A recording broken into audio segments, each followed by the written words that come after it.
L'histoire de cette semaine est tirée du livre de Genèse du chapitre 6 au chapitre 10. Lorsque les hommes eurent commencé à se multiplier sur la face de la terre et que des filles leur furent nées, les fils de Dieu virent que les filles des hommes étaient belles et ils en prirent pour femmes parmi toutes celles qu'ils choisirent. Alors l'Éternel dit : « Mon esprit ne restera pas toujours dans l'homme, car l'homme n'est que chair, et ses jours seront de 120 ans. Il se repentit d'avoir fait l'homme sur la terre, tellement leur méchanceté était grande. Noé trouva grâce aux yeux de l'Éternel. Dieu lui dit : « Fais-toi une arche en bois de gopher, car je vais détruire toute chair sur la terre. » La fin de toute chair est arrêtée par devers moi. Les mesures de cette arche furent communiquées par Dieu lui-même. 300 coudées de longueur, 50 coudées de largeur, 30 coudées de hauteur.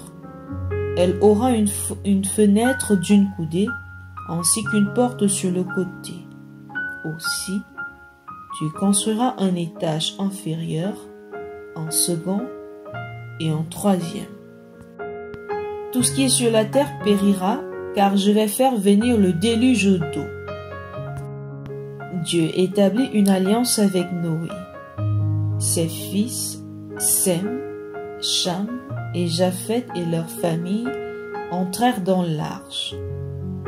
Noé prit avec lui 7 couples de tous les animaux, 2 de chaque espèce, un mâle et une femelle. Noé fit des provisions selon la recommandation du Seigneur. Et Noé fit tout ce que le Seigneur lui avait ordonné. 7 jours après, les eaux du déluge furent sur la terre. La pluie tomba sur la terre 40 jours et 40 nuits. L'Éternel ferma la porte sur Noé.